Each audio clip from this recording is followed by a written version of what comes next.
আগের ভিডিওতে তোমাদের দেখিয়েছিলাম বন্দে ভারতে ওঠার সাথে সাথে কী কী টিফিন বা স্ন্যাক্স দেয়। আজকের ভিডিওতে তোমাদের দেখাবো ডিনারে কী কী দেয়।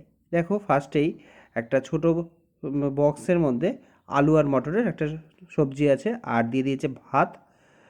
খুব বেশি পরিমাণে নেই, অল্পই আছে, 1 প্লেট মতো। আর তার সাথে দিয়েছে ডাল আর দিয়েছে দই, যেটা একটু সাইড করে রাখলাম কারণ বক্সগুলো খোলার অসুবিধা হচ্ছে। এবার দেখো, ডালটা খুলে দেখাচ্ছি। ডালটা খুব একটা খারাপ ছিল না, যদিও আমার একটা বন্ধুর ডালটা একটু পোড়া পোড়া ছিল খেতে। আর সাথে দিয়েছে চিকেনটা কিন্তু বেশ ভালোই ছিল, বেশ স্পাইসি টাইপের ছিল। আর দিয়েছে রুটি। দেখো, রুটিটা একটা বিশ্ববিখ্যাত রুটি, যেটা আমি তোমাদের পরিষ্কারভাবে শেষের দিকে দেখিয়ে দেবো, তার জন্য পুরো ভিডিওটা তোমাদের দেখতে হবে। এই হচ্ছে আমাদের সেই বিশ্ববিখ্যাত রুটি, যদিও অলমোস্ট খাবারটা খুব ভালো ছিল অন্যান্য ট্রেন বা পিএনআরের খাবার থেকে। আর সবশেষে দিয়েছিল আইসক্রিম, যেটা ভিডিও করতে আমি ভুলে গেছি।